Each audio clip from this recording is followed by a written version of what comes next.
রাত্রিবেলায় যে গরুস্থানে কত ঘটনা ঘটে, এমন এমন শব্দ হচ্ছে, বাচ্চা কান্না করতেছে, অথচ জানলা খুলে দেখেন কিচ্ছু নাই। আবার জানলা লাগায় শুইছেন কম্বলের নিচে, আবার দেখতেছেন কান্নার আওয়াজ। আমি যখন মাদ্রাসায় পড়তাম, রাত্রিকালীন সময় যখন খাবার দাবার খেয়ে একসাথে গ্রুপ বেঁধে আমরা গরুস্থানের পাশ দিয়ে আসতাম, কিছু একটা টের পেতাম যে কেউ হয়তো আমাদেরকে ফলো করতেছে। পেছনে তাকায় দেখে আসলে কেউ নাই। মোহতারাম, আমাদের বাড়ি গরুস্থানের পাশে, তো রাত্রিবেলায় গরুস্থান থেকে কেমন যেন শব্দ আসে। সেই সাথে মাঝে মাঝে আমরা জানালা খুললে দেখতে পাই যে সাদা একটা অস্তিত্ব, কখনো গাছের ওপরে কখনো গাছের নিচে, মনে হয় যে কাফন পরা আছে, কিন্তু স্পষ্টভাবে চেহারা দেখা যায় না। গরুস্থান থেকে রাত্রিবেলায় এরকম গোংরানো আওয়াজ বা সাদা অস্তিত্বের বিষয়টা, এটা কিভাবে দেখেন এবং এটাকে আসলে ভালো কিছু না খারাপ কিছু? আমরা তো ভয় পাই, জানলা খুলি না। এমত অবস্থায় আমাদের করণীয় কি? খুব ইম্পর্ট্যান্ট একটা বিষয়। বিশেষ করে রাত্রিবেলায় যে গরুস্থানে কত ঘটনা ঘটে, যাদের বাসাবাড়ি গরুস্থানের পাশে হয়তো বা মাঝে মাঝে টের পান, অনেকে টের পান না। গ্রাম অঞ্চলে বেশি দেখা যায়। এমন এমন শব্দ হচ্ছে, বাচ্চা কান্না করতেছে, এরকম শব্দ, অথচ জানলা খুলে দেখেন কিচ্ছু নাই। আবার জানলা লাগায় শুইছেন কম্বলের নিচে, আবার দেখতেছেন কান্নার আওয়াজ। এমনটা হয়। আমি যখন মাদ্রাসায় পড়তাম ছোটোবেলায়, হিপসখানায় পাশে গরুস্থান ছিল। তো পাশে গরুস্থান বলতে একই মহল্লায় আর কি। রাত্রিকালীন সময় যখন খাবার দাবার খেয়ে একসাথে গ্রুপ বেঁধে আমরা গরুস্থানের পাশ দিয়ে আসতাম, কিছু একটা টের পেতাম যে কেউ হয়তো আমাদেরকে ফলো করতেছে। পেছনে তাকায় দেখে আসলে কেউ নাই।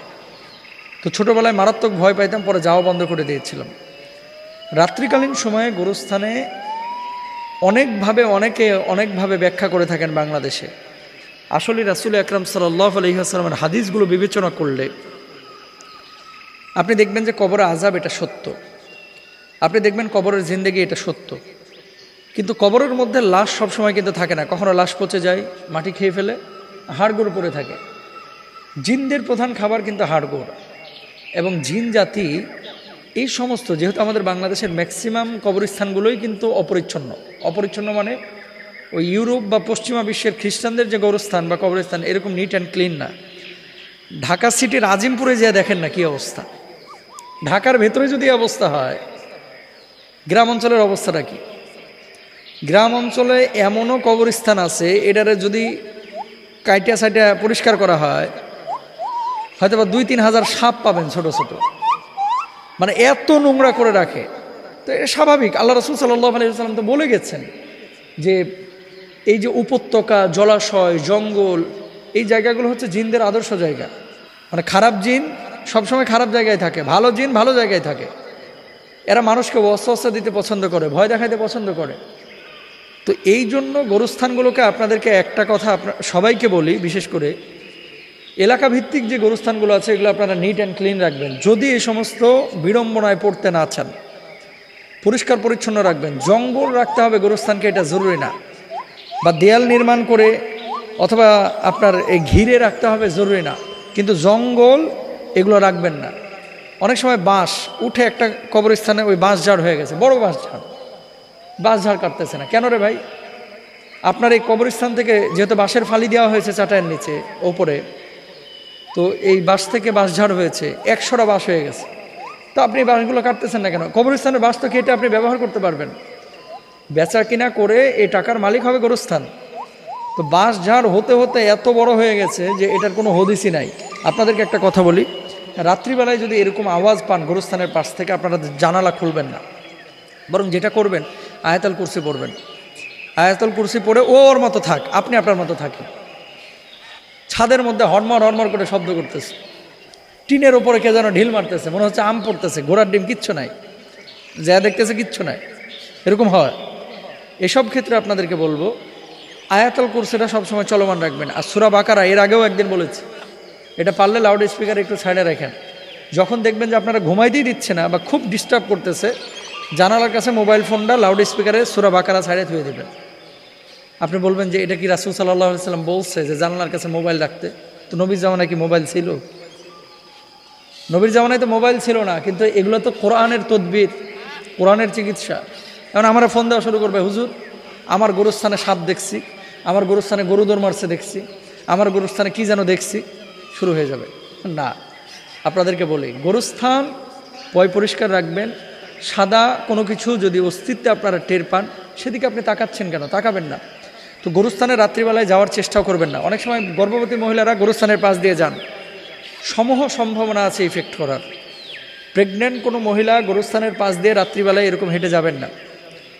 এবং এটা পরীক্ষিত একটা বিষয়। ওই যে শীতকাল এখন পিঠা বানাবে অনেকে, তেলের পিঠা, ভাপা পিঠা, এই সেই পিঠা, এই পিঠা টিঠা বানায়া তৈলাক্ত জিনিসগুলোকে অনেক সময় ব্যাগে করে নিয়ে গোরস্থানের পাশ দিয়ে যায়। এটা করেন না।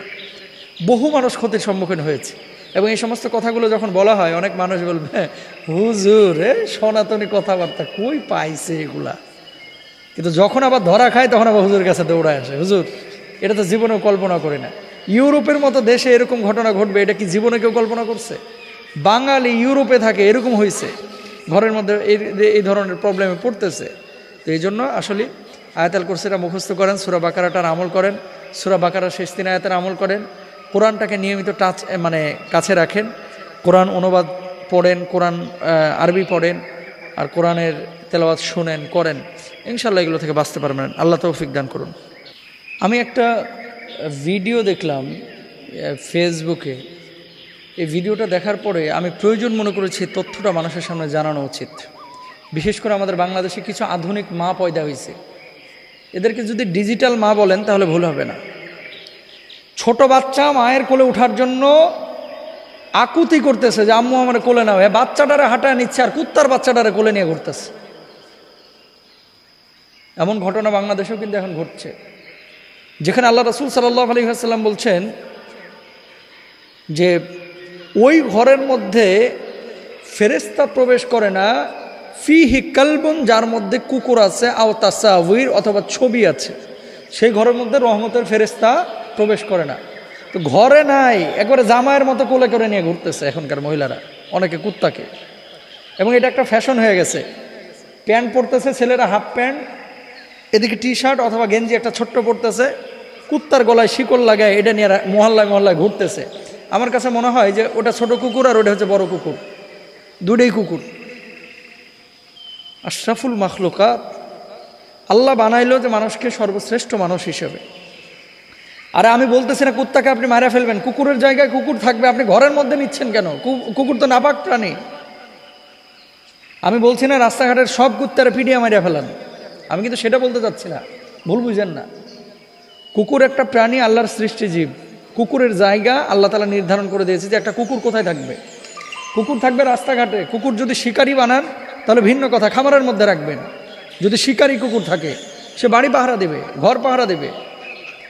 আপনি কুত্তারে টানতে টানতে নিজের বুকের কাছে নিয়ে চলে আসলেন, যেখানে আপনার স্তন পান করার কথা আপনার বাচ্চা, যেখানে মায়ের বুকের সাথে আপনার বাচ্চাটার মানে বুকটা সবসময় লাগা থাকবে ছোট বাচ্চার, তাহলে মায়ের প্রতি ভালোবাসা, মায়া, মমতা সন্তানের তৈরি হবে।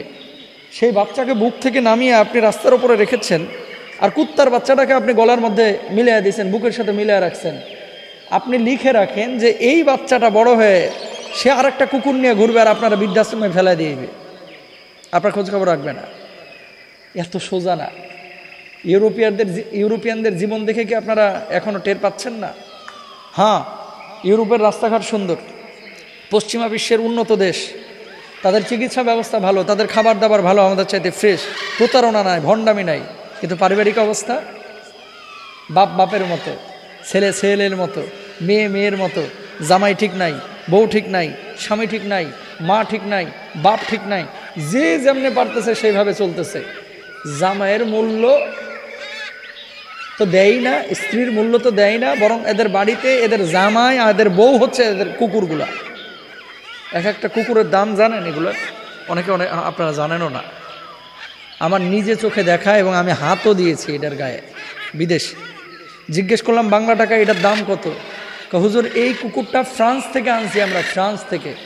দাম পড়েছে কত? কয় বাংলাদেশি টাকায় এই কুকুরটার দাম 20 কোটি টাকা, একটা কুকুরের দাম। আর এই কুকুর আমাদের দেশের মানে 5টা ষাঁড়ে পাড়িয়ে ফেলাইবে এক কুকুরে, সিংহের চাইতে বড় দেখতে, এত বড় কুকুর আল্লাহ বানাইছে। তো আমি বললাম এটা আনতে, প্রক্রিয়াজাত করতে কি পরিমাণ খরচ হয়েছে? কয় সব মিলে। কয় মানুষ যখন বিদেশে যায় তখন তো করোনা টেস্ট লাগে, এই লাগে সেই লাগে, আর এই কুত্তাকে ফ্রান্স থেকে আনতে রাষ্ট্রীয় অনুমোদন লাগছে, ল্যাবে ওর ব্লাড টেস্ট করা লাগছে, ওই ব্লাড নিয়ে আবার জার্মানিতে নিয়ে যাইতে হয়েছে। ওই জার্মানিতে এর ভিতরে কোনো ভাইরাস আছে কিনা, এর স্কিন কোনো সমস্যা আছে কিনা, পশমের মধ্যে কোনো জীবাণু আছে কিনা, নাকের ফুটার মধ্যে জীবাণু আছে কিনা, ল্যাঞ্জার নিচে কোনো জীবাণু আছে কিনা, সব স্যাম্পল নিয়ে জার্মানিতে পরীক্ষা নিরীক্ষা করা হয়েছে। তারপরে কুকুরটারে জার্মানি থেকে এই দেশে পাঠানো হয়েছে। কোন দেশ? বাংলাদেশের কথা বলছি না, মিডিল ইস্টের একটা দেশের কথা বলতেছি, ওখানে নিয়ে এসেছে। এবং এই কুত্তাকে এতটাই সম্মান জানানো হয়েছে যে এই কুত্তা যখন ওই দেশে ঢুকেছে, ওই দেশের বাদশাহ শুনছে যে ফ্রান্স থেকে এই মহামান্য কুত্তাটি আইছে, তখন ওনাকে ওনার রাষ্ট্রীয় ভবনে আমন্ত্রণ জানানো হয়েছে যে কুত্তাটারে নিয়ে এসেন, কুত্তাটারে আমি একটু আদর করব। বাদশাহ কুত্তারা আদর করছে, বাদশাহ কুত্তারা আদর করছে। দেখেন, কুকুর নিয়ে আমাদের কোনো অভিযোগ নাই, এটা আল্লাহর সৃষ্টি জীব। কিন্তু আমার অভিযোগ, যেখানে কোথায় যাচ্ছি আমরা? আপনি জানেন না, গুলশান বনানীতে অনেক বাড়ির আমাদের কাছে প্রশ্ন আসে, তো আমরা জানি একটা কুকুরের জন্য, পালিত কুকুরের জন্য প্রতি মাসে 50,000, 60,000, 1 লাখ, 1.5 লক্ষ টাকা পর্যন্ত তারা বাজেট রাখে। এদিকে কুত্তার জন্য 1.5 লাখ টাকা বাজেট, আর ওইদিকে দেখেন নতুন বাজারে, ওই রামপুরা, ওই যে মধ্যবাড্ডা লিং রোড, ওইদিকে অনেক ফকির রাস্তাঘাটে পড়ে রয়েছে, ঘুমানোর জন্য একটা কম্বল পাইতেছে না।